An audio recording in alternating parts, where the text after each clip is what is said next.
Are you currently publishing no content books? Or are you a nonfiction or a fiction author? And are you wondering how all of these things are related? Well, in today's video, I'm actually going to be addressing someone completely different than you normally would think. Normally, I'm talking to all of you. We're going to be talking in an open letter to Amazon KDP about no content publishing. Stay tuned.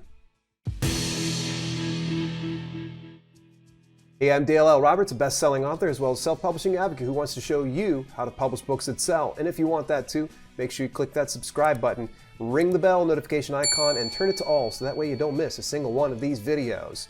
Stick around to the end. Even though I'm speaking directly to the Amazon KDP team, I think it's important that you, if you are a no-content book publisher or an author, should weigh in on things inside the comments. So hear me out all the way through so you can hear some of what I have to say, because this really pertains to all of you.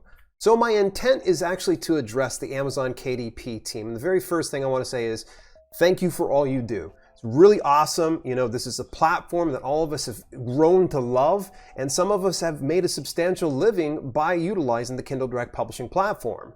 But I feel like I've exhausted my possibilities. When it comes to doing email or phone calls to the KDP team, I feel like I get canned responses, and sometimes I'm kind of dismissed when I really need to get some exact answers to some of the burning questions that either I have or some of my viewers have. So this video is just kind of a way for me to share some of the insights and suggestions and recommendations that the viewers have had when it comes to no content publishing and, of course, publishing nonfiction and fiction books. So please, Amazon, KDP, pay attention to the comments, scroll on down there, and it would be really awesome if actually even just commented on a few of them, just to kind of let me know that you're paying attention. Okay, so before we jump into things, I want to make sure that we address what are no content books. I think there's a lot of people that understand what it is, but there is an even larger majority of people that don't know what no content books are. And no content books are essentially like diaries, journals, planners, anything that's blank in the interior that requires the customer to fill it out. It has a huge earnings potential. I've known many people that either have made, a few $100 per month to as much as 5 or even 6 figures per month in revenue with no content books. So there is proof of concept. There's actually a buying audience and people that are happy to get it. I am one of them. I actually order quite a bit no content books on the Amazon marketplace and use them myself. Now, this is the common misconception. I see a lot of nonfiction and fiction authors that look over at no content publishing and thinking it's a scam, but it is not a scam because it is a completely different product altogether. Is it a book? Yes. All right, we can go ahead and address that. They're both books, but it's completely different in that it's a different audience, a different subset of people are purchasing these type of things. But I can see why some of the authors are getting a little bit miffed, and we're going to kind of, address some of these issues as we go through this video.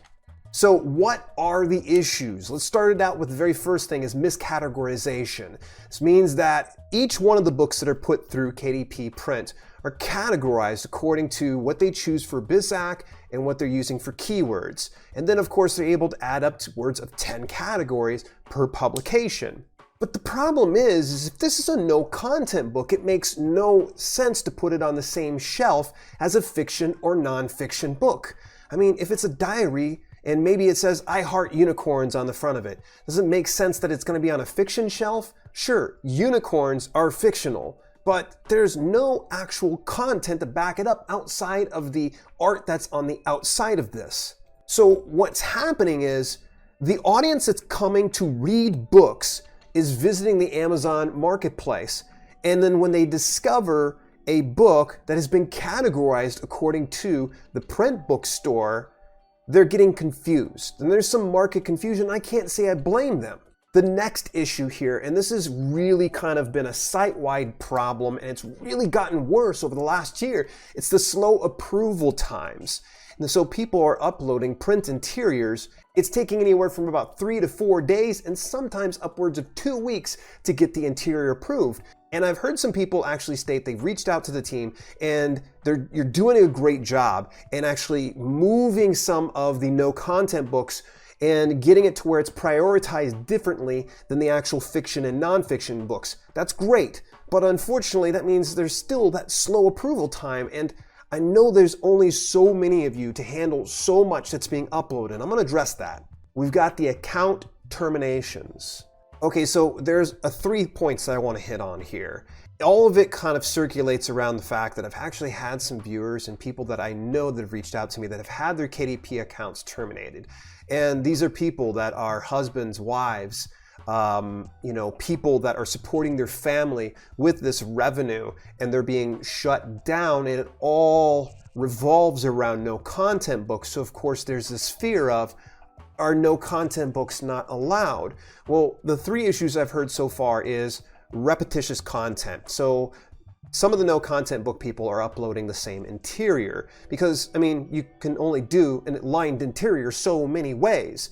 The real content of no content books is the exterior, the cover of the book, not so much the interior. Yeah, some of the interiors do have some really nice layouts and they're very imaginative, but for the most part, when you've opened one notebook up, you've opened them all. So that kind of really brings around here to this point of repetition. So I get it. I understand that through fiction and nonfiction books, we shouldn't be putting out repetitious content. But with no content books, it seems that the interiors, you can only make it, shake it, or bake it any other way than just like that. And of course, there are, again, some really nice interiors that kind of defy those specific norms. Then we have rights issues. So as you are probably aware, once when somebody does something successful, you've got every other person that's trying to copy that. You've got for every Transformers, there's a GoBots. So what's happening is someone's becoming successful, then other no content publishers are saying, oh, well, this is doing really, really well. So then they try to create their own iteration. They do a spinoff. They don't try to do an exact copy. So they'll say, okay, this title's working really, really well. So let me go ahead and try this out. So these people are getting flagged on rights issues, but who actually owns the rights to a blank notebook? I understand you've got the copyright that you do in creating the graphic design for exterior, but unless there's a real trademark on a specific name, then is there really any grounds for taking a person's account down because they've used the same title as another one? And then, as per usual, is this kind of ambiguity, this unclear, understanding of why someone's account's been shut down. Now, I'm going to give the Amazon KDP print team the benefit of the doubt on this one, because I know that sometimes some people will get a hold of me and they're a sense of panic. They're in a sense of desperation. And so all they will typically tell me is X, Y, and Z. Oh, well, I did this, this, and this, but yet I got my account shut down. But I think that if we can kind of get clear on what it is that they're violating, exactly when, why, and what they need to do to resolve the issue, because a lot of no content publishers and nonfiction and fiction authors are more than willing to work with you because we want to continue to work together so it's mutually beneficial. So I want to kind of bring it all together herein, where I'm talking to you, Amazon KDP, for your consideration. I want you to think about some potential solutions here I'm going to give you.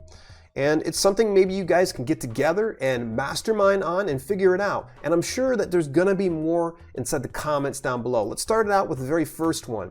Create a separate platform for no content book publishing. So rather than having all the no content book publishers in the KDP platform, possibly creating a complete and separate vehicle to where these creatives can move over here. And then the creatives that were currently on the KDP platform have been there for years. The nonfiction and fiction authors can continue to get the support that they've come to expect, know, liked, and trusted in you. And in moving the no content books into a separate platform, might I recommend actually giving different category access. So instead of sending these books into the regular book category, consider putting those into different categories like office supplies or stationery.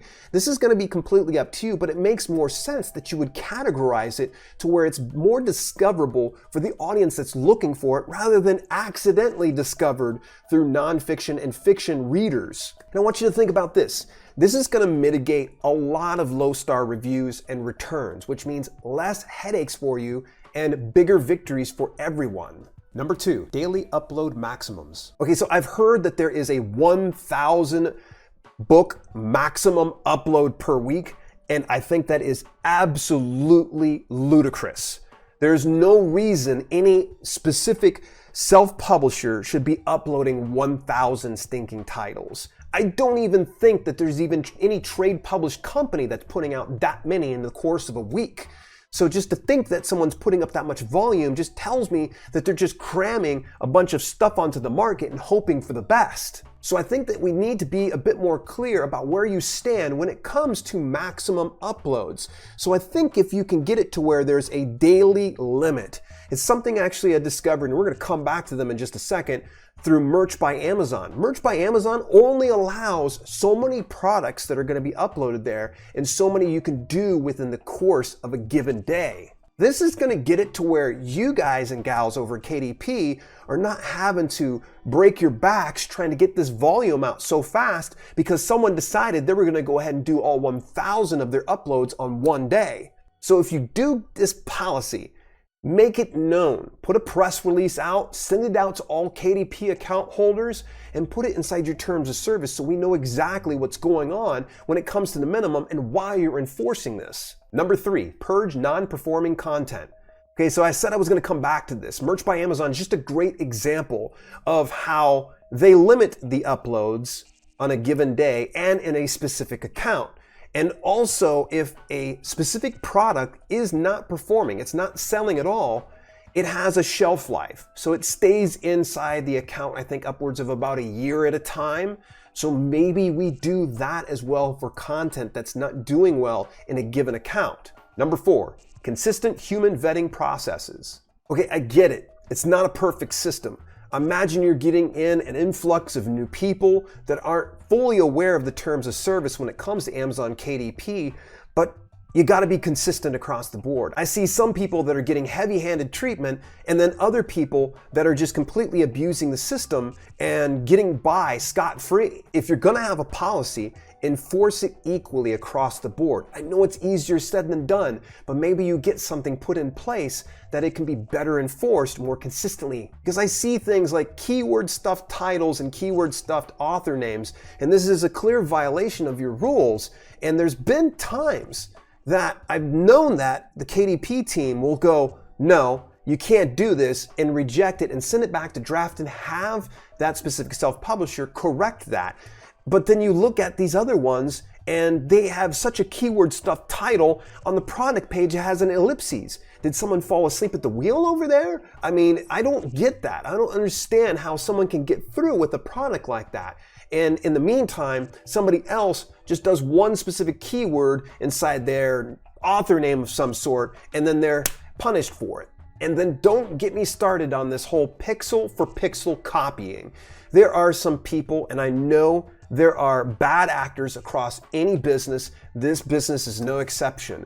And I think that there needs to probably be a better copywriting system to where it identifies similar content with another piece. And I don't know how that's going to happen. Maybe you can get together with YouTube, because I know YouTube has got a great copyright process. Maybe that could be something you can implement into your systems. In solution 5, a clear statement addressing no content publishing. Where do you stand in all this? There's a lot of people that are just kind of waiting with bated breath, wondering, okay, is this okay? Is this not okay? It's actually been going on for years. Back in 2015 is when I first heard about this. I started to dabble in it myself going into 2016 and really went bullish on it.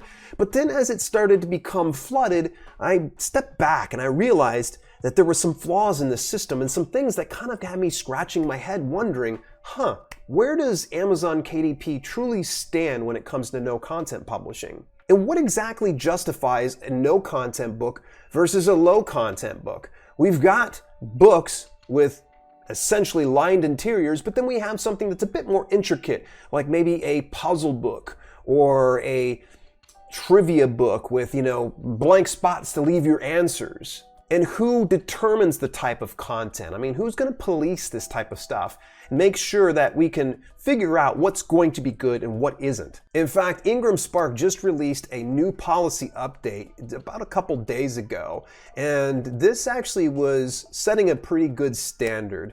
And they're putting their foot down, and kudos to them, but we kind of need to know where KDP stands because there is a relationship between Kindle Direct Publishing and Ingram Content Group, who does expanded distribution, as you folks know. My final thoughts on this: if you are a nonfiction or fiction author and you're looking over at no content publishing and saying, that's not my thing, totally cool.